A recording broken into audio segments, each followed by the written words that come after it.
Okay guys, good morning. I can't be here in class today, but I'm going to go ahead and go over the notes with y'all. First thing, there's an announcement on Friday. You are going to have a quiz, and you should have picked up the vector review there at the front. The vector review, guys, I am not going to pick up for a grade. The Google Classroom will have the answers so that you guys can practice.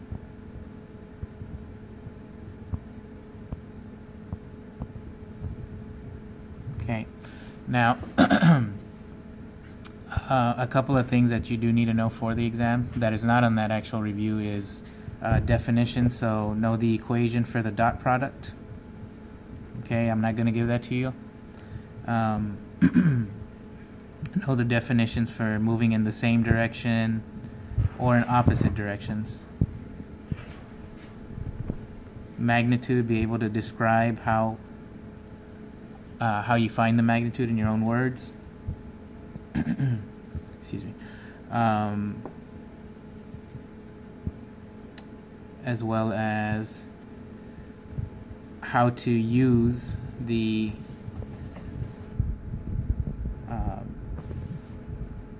equation for angle between vectors.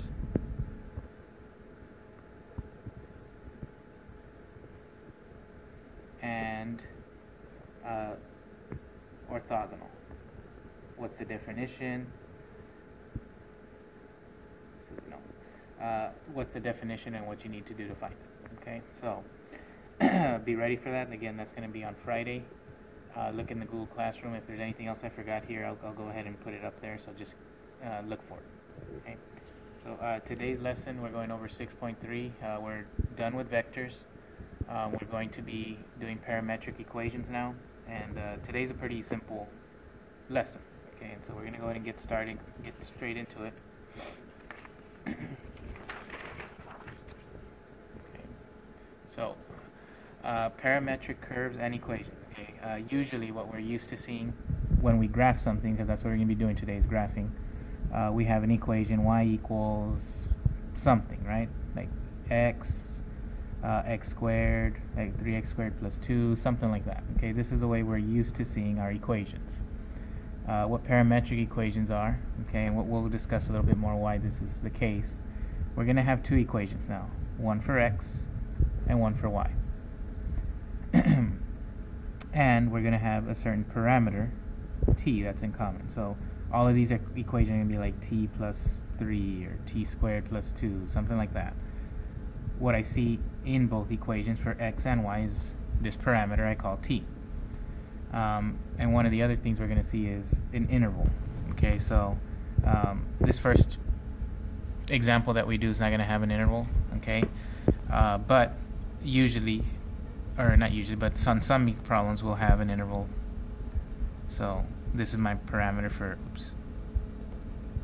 for t, you know, something like that. Okay, we'll see that in one of the examples. So what we need to know about today, I have an x equation, I have a y equation. They both have t's. Okay, and tomorrow what we're going to end up doing is making this one equation based off of these two. Okay, so the actual lesson for today. Here is telling us to graph this curve. Okay, and so these curves don't necessarily have to have a curve. If I look at these, this is t and this is t, right? So the highest power I have here is a 1, and over here the highest power I have is a 1 as well. So what I should expect is whenever I have anything to the 1 power, it should be a line. So after I graph this, I should have, although I'm calling it a curve, it's just a line. Okay, and that's how I can tell by looking at the degrees of both of these things. Okay, so it's a pretty simple process here. I have t, okay, and since they didn't give me a interval here, right, I don't have a t has to be between something or something. I'm going to go ahead and make up these numbers. So I'm going to put -2, -1, 0, 1, and 2. Again, these could be any numbers you want. You could choose -5, -6, +10. It doesn't matter. On your homework, the front side of the page, numbers 1 through 4, just use these numbers here. Okay, -2, -1, 0, 1, and 2. Okay, so all I'm going to do here is now I'm going to solve for my x and my y. Okay, now I'm going to let you guys use the calculators today if you need to, but on a question like this you won't be able to use calculator.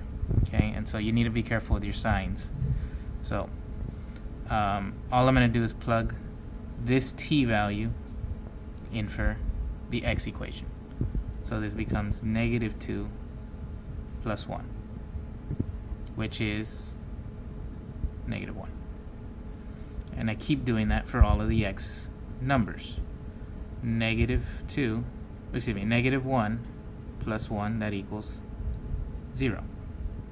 0 plus 1 is 1, and so forth. So this next number is going to be 2, and this one's going to be 3.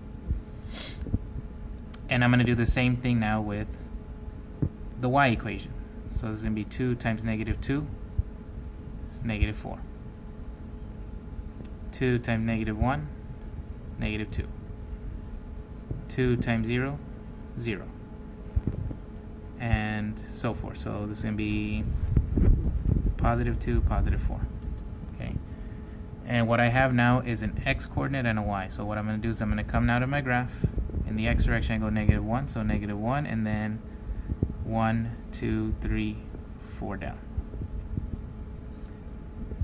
0 and -2, so 0, and then 1, 2, -2. 1 and 0 right here. 2 and 2, 3 and 4 up here. Okay, and what I see here is that I start to make like a straight line. I'm just going to connect the dots here. Okay, so this right here is my curve. And so that's all we're doing today.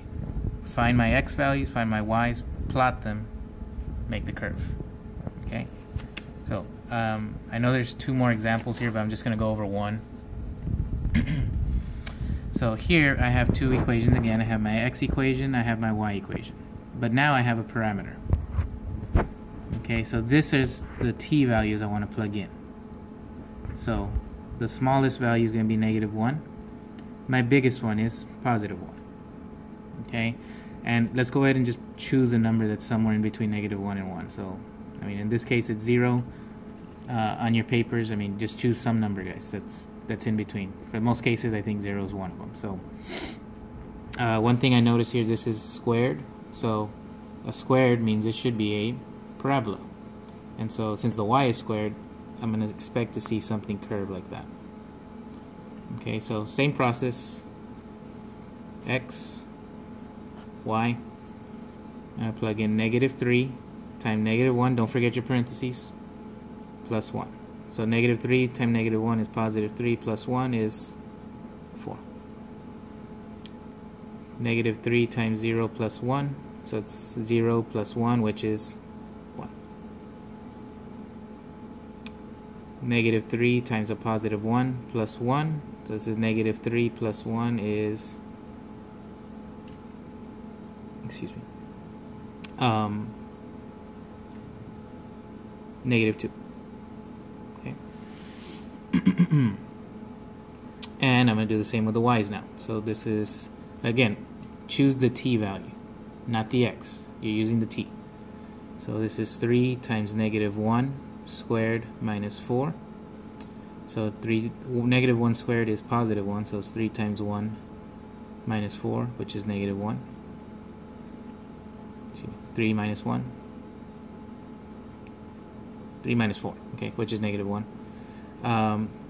3 times 0 squared minus 4, so 0 squared 0, and 3 times 0 is 0, so 0 minus 4 is -4.